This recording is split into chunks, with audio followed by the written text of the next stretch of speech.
I'm in the Rue Saint-Laurent, and I'm looking for number 40, and there it is.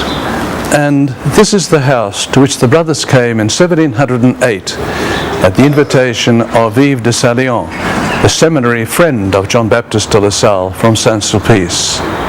This is the house they occupied, and it was also a school.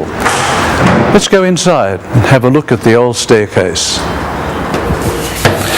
I'm walking up the 63 steps of a spiral staircase that John Baptist de La Salle first trod in 1713 here in Grenoble, until he came to this door, this room, which he was to occupy for the next 10 months. Here, suffering from rheumatism, he wrote his review of the duties of a Christian.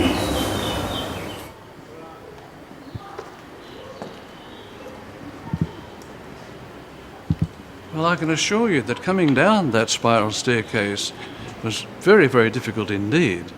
De La Salle would have done it, of course, many times a day, and he suffered from rheumatism. The house is important for us because it came at a time in de La Salle's life when he'd suffered a whole series of reverses.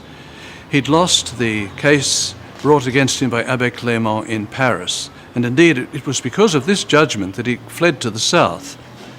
In the south, he at first had promises about a novitiate, about people supporting his work, but eventually all this led to more and more disappointment.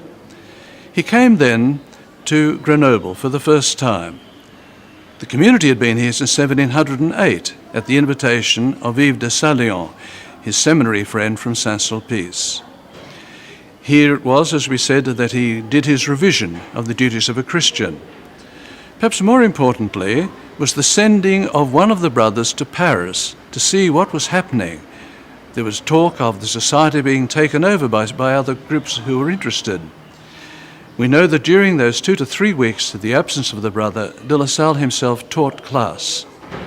We know also that occasionally he would take the pupils to Mass, coming along the Rue Saint-Laurent, across the Isère River to the Church of Saint-André.